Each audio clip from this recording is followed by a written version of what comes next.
Yo, what's up, Wagwan?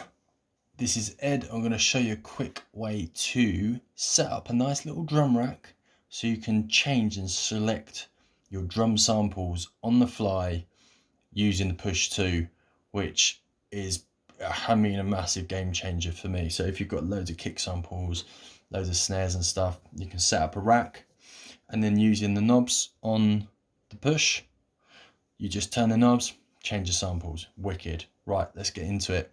So first of all, we need a drum rack. So I'm going to put my drum rack in.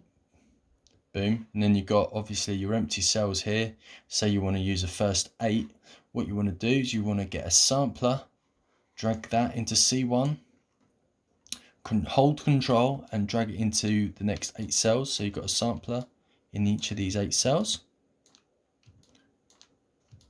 Cool. Right, so the first one, I want to put a kick. I want to put all my kick samples that fit that genre. For example, funk. So I'm going to go to my funk kit. I've got a funk kit here by F9. I'm going to open the kicks pack, the kicks folder. I'm going to select all these by holding shift so they're all highlighted. And I'm going to click and I'm going to drag them into the black window down here. Boom. Right, so now all the samples are in there. So the next thing I need to do is click zone, which is here. And you can see you've got all your kicks here. And then what you do, you go to here, you've got key, velocity, and selector. Click selector, right click, click distribute ranges equally. Boom, and you'll see what it's done is it's moved all these bars along here. So when this moves along, we'll select that different kick sound. Right, so the next thing you need to do is rename this, because we always rename our stuff. So kicks, right? So we've got our kicks here, and the next thing is open the macros button, which is this bit here. So you need to click that, that goes yellow, and you've got macro 1, macro 2, 3, 4 to 8, right? Now you go back over to here where the blue bars are, right click, map to macro 1, sample selector, right? Now rename that, rename that to kick selector, kick selector. And now when I press the pads, you can see here it says kick selector.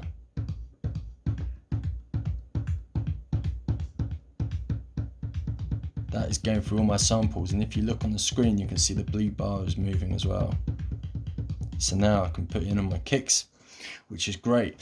So I've got that. I'll show you, I'll do it one more time. So what we do, let's do the snares this time.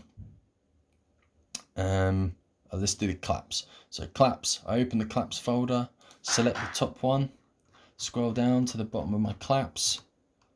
Jeez, that's a lot of claps, isn't it? And I'm gonna, hold on, I need to select the sampler cell first, then I drag them all in. Make sure that you select your sampler cell first.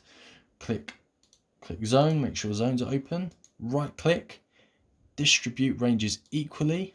So we've got all the, now what I've done wrong here is I've got it on key. So undo that, select, so it should all be blue. Then distribute ranges equally. There's a lot of claps there, right? Rename this little bad boy. Claps. Great. And then right click it again, right where the numbers are, map to macro 2, sample selector, and now in the drum rack we've got claps.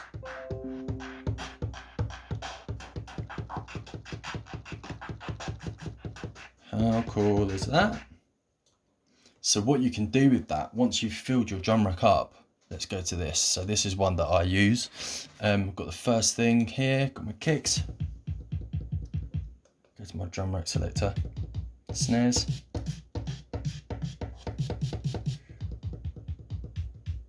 So, right, if I filled in my kicks, I've got a couple of kicks.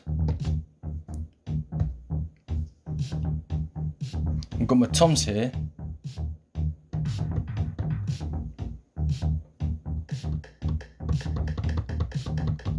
I could do some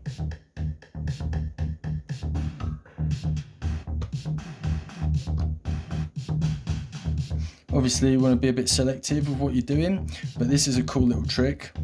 So if I'm going to record my toms in,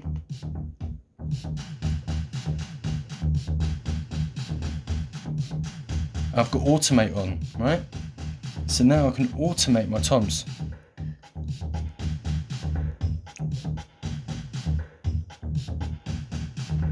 Pretty cool, eh? I mean, this sounds rubbish, but it's just an example of what you could do. So I hope you've found that useful, guys. This is one of my starting tips for getting started with the push, getting to know it, make the most of it, and sort of help your workflow with sound selection, which is key to this push and is really helpful. So I'll probably make a few more videos on things that I've learned along the way, which I find really helpful. Thanks for tuning in, guys, and I'm sure I'll be catching up with you in the near future.